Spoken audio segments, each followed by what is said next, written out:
حي على الفلاح.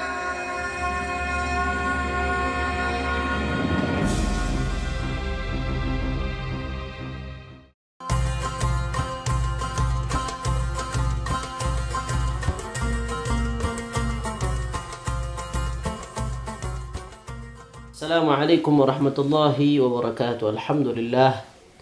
Wassalatu wassalamu ala Rasulillah Sayyidina Muhammad ibn Abdullah wa ala alihi wa sahbihi wa man walah. Amma ba'd. Ma'asyiral musyahidin wal mustami'in, hafizakumullah. Segenap penonton dan pendengar yang dimuliakan oleh Allah Subhanahu wa taala. Puasa Ramadan diwajibkan oleh Allah bagi setiap mukmin. Selama dia mampu, maka tidak ada alasan baginya untuk meninggalkan puasa Ramadan. Karenanya seorang mukmin aqil baligh yang mampu berpuasa Ramadan kemudian dia meninggalkan puasa Ramadan, faqad irtakaba kabiratan minal kabair, dia telah melakukan dosa besar.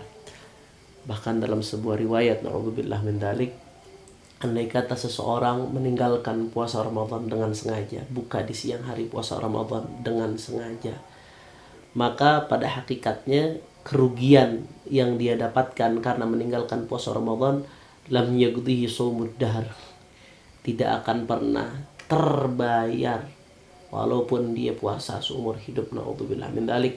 Mudah-mudahan kita semua, anak-anak kita, keluarga kita, sanak famili kita, dan orang-orang yang kita cintai selalu mendapatkan penjagaan dari Allah Subhanahu wa taala sehingga bisa menjalankan perintah Allah Subhanahu wa taala. Nah, akan tetapi ada orang-orang yang memang meninggalkan puasa Ramadan dengan sengaja, maka hukumnya dia wajib untuk mengqadha. Wajib untuk mengqadha. Dan diwajibkan baginya untuk mengqadha sesegera mungkin manakala puasanya ditinggalkan karena kesengajaan. Wajib untuk menyegerakan qada, al-fawr, al-mubadarah bil qada. Segera mungkin untuk mengqadha manakala puasanya ditinggalkan karena unsur kesengajaan, dan mengundur-undur qada hukumnya dosa. Itu yang pertama yang ingin saya jelaskan. Akan tetapi ada orang-orang yang memang Allah Subhanahu wa taala izinkan bagi mereka untuk tidak berpuasa. Allah berikan keringanan. Faman kana minkum maridan aw ala safarin fa iddatun min ayyamin ukhra wa 'alal ladzina yutiqunahu fidyatun ta'amu miskin. Ada beberapa golongan yang memang Allah Subhanahu wa taala dan Rasul sallallahu alaihi wasallam berikan keringanan bagi mereka, diperbolehkan untuk tidak berpuasa. Di antara mereka ada yang ketika tidak puasa hanya wajib mengganti dengan qadha. Tapi di antara mereka juga ada yang bukan cuma wajib mengqadha, tapi juga harus ditambah dengan fidyah. Dan di antara mereka juga ada yang tidak wajib mengqadha, hanya saja dia wajib untuk membayar fidyah. Nah, siapa yang wajib qadha saja tanpa bayar fidyah? Siapa yang wajib fidyah saja tanpa harus mengqadha puasanya? Siapa yang harus dua-duanya qadha dan fidyah? Nah, kita akan jelaskan bersama-sama. Yang pertama, anak kecil. Anak kecil itu belum wajib puasa walaupun orang tuanya kalau dia umur 7 tahun sudah mumayyiz, sudah bisa membedakan kanan dan kiri, sudah bisa istinja sendiri, sudah mumayyiz, orang tuanya dianjurkan untuk mengajarkan anaknya puasa walaupun setengah hari dulu untuk latihan. Dari kecil dibiasakan untuk berpuasa, orang tuanya punya tanggung jawab untuk mendidik anaknya belajar puasa dari sedini mungkin. Tapi andai kata si anak batal puasanya atau dia tidak berpuasa, maka secara hukum dia tidak wajib mengqadha dan tidak wajib membayar fidyah, tidak wajib membayar denda. Dendanya apa nanti akan kita jelaskan. Kemudian orang gila yang tidak disengaja. Orang gila yang tidak disengaja, yang hilang akal tanpa disengaja. Hilang akal tanpa disengaja, memang betul-betul dia karena gila, maka hukumnya tidak wajib mengqadha dan tidak wajib membayar fidyah. Kemudian yang ketiga, orang gila tapi gilanya disengaja. Maksudnya kehilangan akal disengaja, mungkin karena dia minum obat-obatan terlarang sehingga kehilangan akal, atau minum alkohol dosis tinggi sehingga kehilangan akal dalam jangka waktu yang cukup lama. Yang seperti ini yang hilang akal karena disengaja, maka hukumnya kalau ketika dia meninggalkan puasa, hukumnya wajib diqadha. Wajib untuk mengqadha. Nah, di kemudian hari.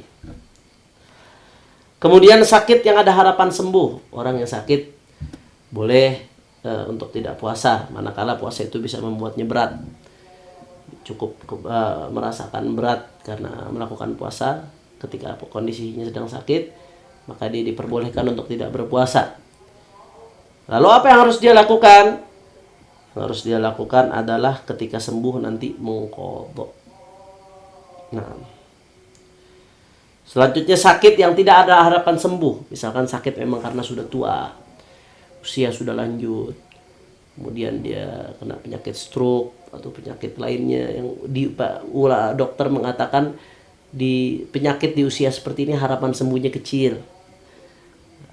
Maradul maut biasanya memang penyakit yang berujung kepada kematian. Penyakit yang seperti ini, orang yang sakit seperti ini, maka dia tidak diwajibkan qadha, tapi hanya diwajibkan untuk membayar fidyah saja. Jadi dia tidak diwajibkan qadha, hanya diwajibkan untuk membayar fidyah. Begitu juga orang yang sudah sangat tua, udah nggak kuat puasa, udah nggak lemes, badan udah nggak kuat puasa, udah sangat tua kondisinya. Mau qadha juga sudah nggak mungkin, usianya makin bertambah.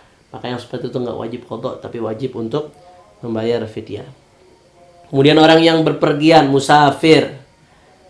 Musafir itu kalau dia melakukan perjalanan sebelum sebelum fajar shadiq terbit, misalkan perjalanannya mulai dari malam hari atau perjalanannya mulai dari hari sebelumnya, sehingga ketika dia masuk fajar shadiq, ketika masuk waktu subuh dia sudah dalam keadaan di perjalanan, di safar, yang seperti ini boleh untuk tidak berpuasa. Diizinkan dapat keringanan dari Allah Subhanahu wa taala, tapi hukumnya wajib untuk mengqadha, membayarnya di kemudian hari. Kemudian orang hamil yang menyusui. Orang hamil dan menyusui ini ada 3 keadaan. Ada kalanya dia khawatir dengan dirinya sendiri. Ada kalanya khawatir dirinya dan bayinya. Tapi ada kalanya dia cuma khawatir dengan bayinya saja. Saya mulai dari yang pertama, khawatir dirinya sendiri. Orang hamil, kalau dia khawatir kepada dirinya sendiri saja sehingga dia tidak puasa, takut badannya lemas, tapi dia nggak khawatir dengan bayinya, khawatir hanya kepada dirinya sendiri saja. Atau dia khawatir ketika menyusui, khawatir kepada dirinya saja, takut lemas, nggak kuat, pingsan karena menyusui, khawatir kepada dirinya sehingga dia tidak berpuasa. Yang seperti ini diperbolehkan dapat keringanan dari Islam, dari Allah Subhanahu wa taala, akan tetapi dia hanya saja wajib mengqadha tanpa bayar fidyah. Khawatir kepada dirinya sendiri. Kalau dia khawatir kepada dirinya dan bayinya, misalkan takut, waduh saya kalau puasa takut bayi ini nanti kurang asupan, atau nanti takutnya nggak keluar susu, bayi saya kehausan, khawatir, tapi saya khawatir kepada diri saya sendiri juga, sayanya juga lemes, saya bisa nanti darah saya bisa turun dan lain sebagainya, nggak kuat badan saya. Jadi khawatir atas dirinya dan khawatir atas bayinya. Yang seperti ini hukumnya dia wajib, boleh tidak puasa, hanya saja dia wajib mengqadha tanpa fidyah. Khawatir kepada dirinya dan bayi juga. Tapi kalau hanya khawatir kepada bayinya saja, saya khawatir nih kalau saya puasa nanti bayi dalam perut saya kurang asupan. Biasanya saya dengar ibu-ibu tuh bilang, kalau lagi puasa bayi yang biasanya aktif dalam perut suka nggak bergerak. Saya khawatir kenapa-napa sama bayi saya. Kalau saya sih kuat-kuat saja, saya khawatir sama bayi saya doang. Atau sebaliknya menyusui. Nah, saya takut susu saya nggak keluar, nanti bayi saya lapar. Kalau saya sih kuat-kuat saja, saya nggak khawatir sama saya khawatir sama bayi saya. Nah, di sini kalau cuma khawatir kepada bayinya saja, maka dia boleh meninggalkan puasa, tapi dia harus membayar qadha plus fidyah. Perhatikan baik-baik. Khawatir hanya untuk diri sendiri, cuma cukup qadha.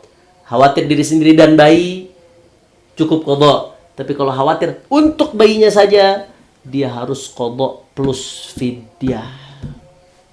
Nah, kemudian orang yang haid itu haram berpuasa.